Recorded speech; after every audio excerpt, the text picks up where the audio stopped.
Yo, Soren coming in here with another video on awesome content, transformational stuff, enlightenment stuff, higher consciousness stuff. And today what I'm going to talk about is the importance of your facial expression. And for me, this has been a really hard lesson to learn because I naturally have kind of a deadpan face, and I'll notice after I'm filming, kind of have a hard time always conveying what the emotion that I'm thinking. And this is a really important tool, and I'm going to show you a couple of really simple and funny exercises that you can use to get your expressive facial capacities quick and better and more expressive. And what you'll find is that when you're having conversations with people, because you are able to, in these exercises, express these facial emotions in like the extreme, like a lot of the faces that you can do will be like, let's say if I say anger, what's your most extreme anger face that you can put on? So I'll do things like this, and just hold that, and just try to hold that for 10, 15, 20 seconds. It's just breathing into it, relaxing it, kind of not allowing any tension anywhere else, but just expressing that extreme exaggeration. And I'll do that on lots of different ones. So the last one we did was anger. Let's try joy, right?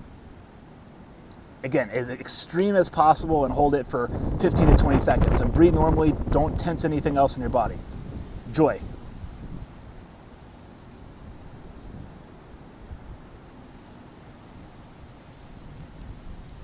All right, now let's do depressed.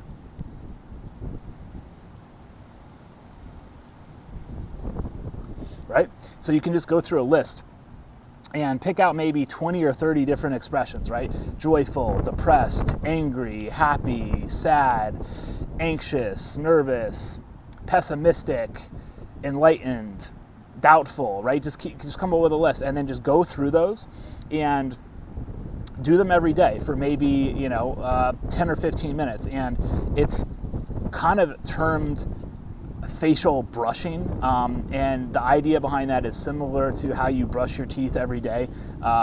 You just get in the habit of doing these for 5-10 minutes a day, and again, what you're doing is you're exaggerating them in the really extreme form, so that when you're in a normal interaction, you then would never probably do a lot of these to that extreme, but you'll have the capacity to do it. So then your baseline is essentially elevated.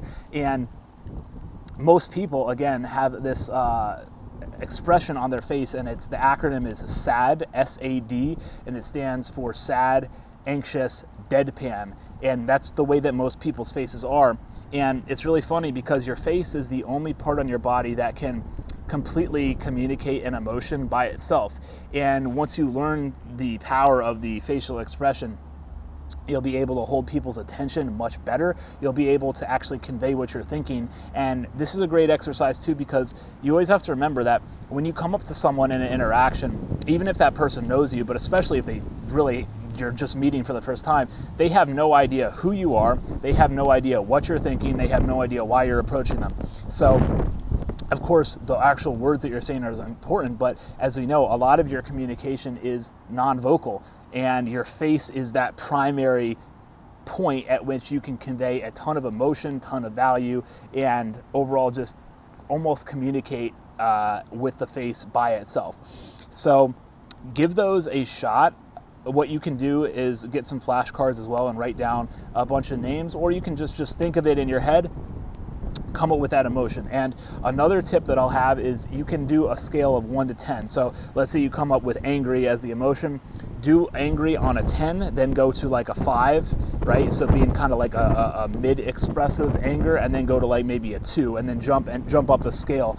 And that'll teach you to be able to go quickly between them, and then quickly go on to the next one, let's say doubtful, and then do the same thing there.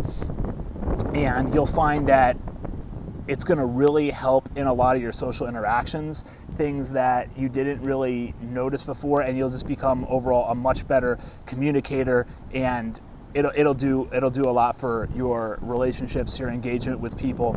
So it's something that I've been doing, and it's helped me a lot. And again, I've had a lot of traditionally just very deadpan emotions, and these can come as some childhood trauma or just overall regression because you don't want to put yourself out there because it's just easier to stay nice and neutral, and then no one's going to mess with you.